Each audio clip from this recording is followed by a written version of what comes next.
नमस्कार दोस्तों, मेरे चैनल में आपका फिर से बहुत बहुत स्वागत है। आइए हम गीता अध्याय जो हमने शुरू किया था उसको हम आगे बढ़ाते हैं। अभी पहला अध्याय ही चल रहा और आज मैं कोशिश करूँगी कि इस पहला अध्याय का हम समापन कर सकें। तो आइए शुरू करते हैं। कुरुक्षेत्र के पवित्र युद्ध भूमि में पांडव और कौरव की जो सेनाएं थीं आमने सामने खड़ी होती हैं। युद्ध शुरू होने ही वाला है। उस समय धृतराष्ट्र संजय से युद्ध की स्थिति का वर्णन पूछते हैं। धृतराष्ट्र जो हैं वो जन्म से ही अंधे हैं, वो दृष्टिहीन हैं, तो वो जो है कि जा नहीं सकते, वो युद्ध भूमि में जा नहीं सकते हैं। इसलिए उन्होंने संजय से पूछा कि युद्ध की स्थिति का वर्णन करो। तो संजय बताते हैं कि दोनों पक्षों के सेनापति अपने अपने शंख बजा चुके हैं और भगवान श्री कृष्ण स्वयं अर्जुन के सारथी बने हुए हैं। तो संजय उनको यथास्थिति सारी बताते हैं, उसका वो जिक्र करते हैं, उनको सारा वर्णन करते हैं कि युद्ध में क्या क्या हो रहा है। क्योंकि धृतराष्ट्र को अपने पुत्रों का बहुत ही ज़्यादा मोह था और उनको ये लग रहा था कि हमारे पुत्रों को कहीं नुकसान न हो और हम युद्ध जीत पाएंगे क्या। हालांकि स्थिति दोनों ही तरफ समान थी, कौरव के भी सेना थी और पांडव की सेना भी थी, दोनों ही भाई थे। लेकिन उनको अपने पुत्र मोह का अत्यधिक प्रभाव रहते हुए उन्होंने यथास्थिति एक एक चीज़ उनसे संजय से पूछते हैं। तो संजय बताते हैं कि दोनों ही पक्ष के जो सेनापति हैं आमने सामने अपने शंख बजा चुके हैं और भगवान जो श्री कृष्ण हैं वह स्वयं ही अर्जुन के सारथी बने हुए हैं। तो अर्जुन उत्साह से भरे हुए हैं और युद्ध के लिए बिल्कुल भी तैयार हैं। अर्जुन उन्होंने वो बताते हैं, संजय जो हैं वो बताते हैं कि अर्जुन जो हैं वो उत्साह से बिल्कुल भरे हुए हैं और युद्ध के लिए बिल्कुल तैयार हैं। भगवान श्री कृष्ण से अनुरोध करते हैं कि वे रथ के दोनों सेनाओं के बीच खड़ा करें ताकि दोनों पक्षों की योद्धाओं को देख सकें।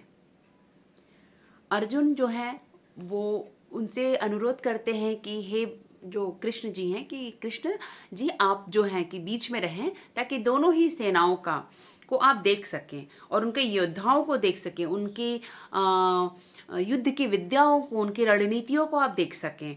लेकिन जब अर्जुन अपने गुरु द्रोणाचार्य, अपने भीष्म पितामह, अपने भाई, चचेरे भाइयों, मित्रों, रिश्तेदारों और सबको देखते हैं तो उनका मन बहुत ही द्रवित हो जाता है, बहुत ही परेशान हो जाते हैं। वो उनका हृदय कांपने लगता है, उनके हाथ कांपने लगते हैं, उनका मन बिल्कुल अशांत हो जाता है और वो अपना धनुष भी नहीं संभाल पाते हैं।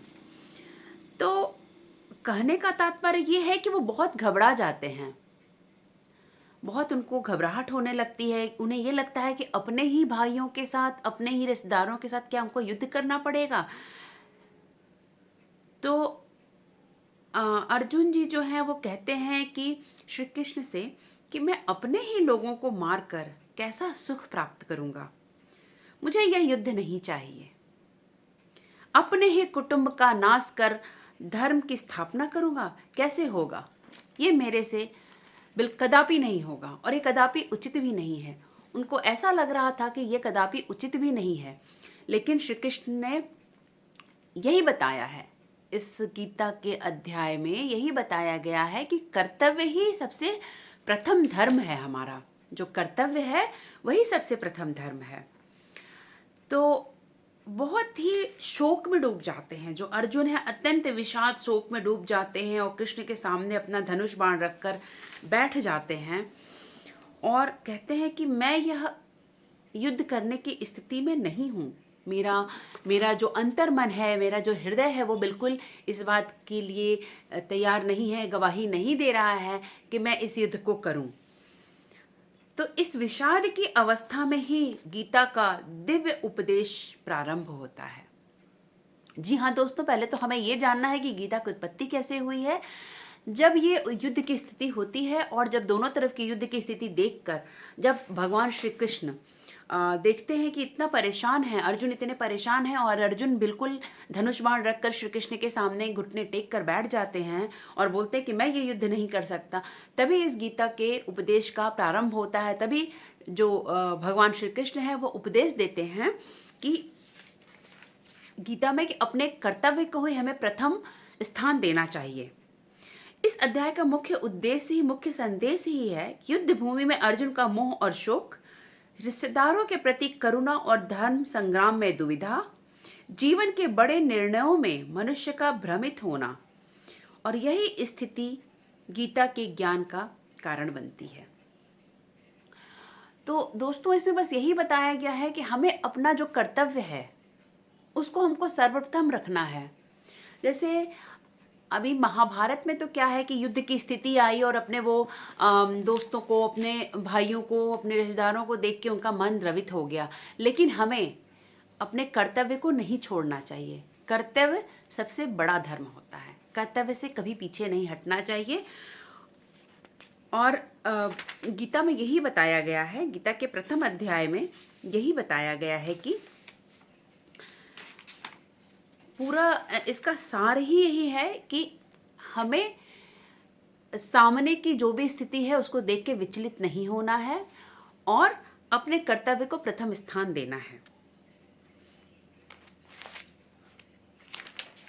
तो दोस्तों, मुझे लगता है कि आपको गीता के प्रथम अध्याय का एक उन्होंने मतलब क्या कहा गया है, श्री कृष्ण और अर्जुन के बीच ये वाद संवाद की स्थिति कैसे प्रारंभ होती है, युद्ध का आरंभ कैसे होता है, इसको आप लोग समझ गए होंगे। और अब हम अगला अध्याय कल शुरू करेंगे। तो आज के लिए बस इतना ही। और मैं बहुत ही छोटे और साफ और स्पष्ट शब्दों में आपको मैं बस ये बताना चाहती हूँ कि जो गीता है, गीता हमारा धार्मिक ग्रंथ है और गीता में कुल 18 अध्याय हैं और एक अध्याय में कम से कम 46 श्लोक हैं जिनके अर्थ की व्याख्या की गई है। और उस पूरे अध्याय में मोटा मोटी बस यही बताया गया है, यही संदेश दिया गया है कि हमें अपने कर्तव्य से को प्रथम स्थान देना चाहिए। कर्तव्य से हमें विचलित नहीं होना है, सामने की स्थिति चाहे वो कुछ भी हो। कहने का तात्पर्य ये है कि जब महाभारत में युद्ध की स्थिति आरंभ होती है, युद्ध शुरू होता है और युद्ध में दोनों तरफ की सेना, कौरव और पांडवों की सेना आमने सामने खड़ी हो जाती है, तो ऐसा देखकर पहले तो अर्जुन बहुत उत्साहित होते हैं, बहुत खुश होते हैं, बहुत उल्लास में रहते हैं।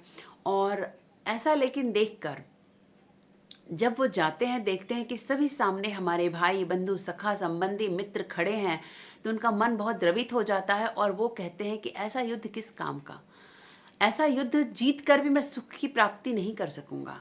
और यह कहकर वो अपने कर्तव्य से विचलित हो जाते हैं, अपने मार्ग से विचलित हो जाते हैं, उनका हृदय द्रवित हो जाता है और वह धनुष और बाण जमीन पर रखकर भगवान श्री कृष्ण के सामने घुटने टेक लेते हैं और बोलते हैं मुझसे यह नहीं होगा। और इसी के उपरांत यही कर्तव्य की स्थिति बताने के लिए, कर्तव्य से पीछे ना होने के लिए, इसी के उपरांत गीता की उत्पत्ति होती है। तो दोस्तों, बहुत बहुत नमस्कार। अब हम कल अपने अगले अध्याय में मिलेंगे।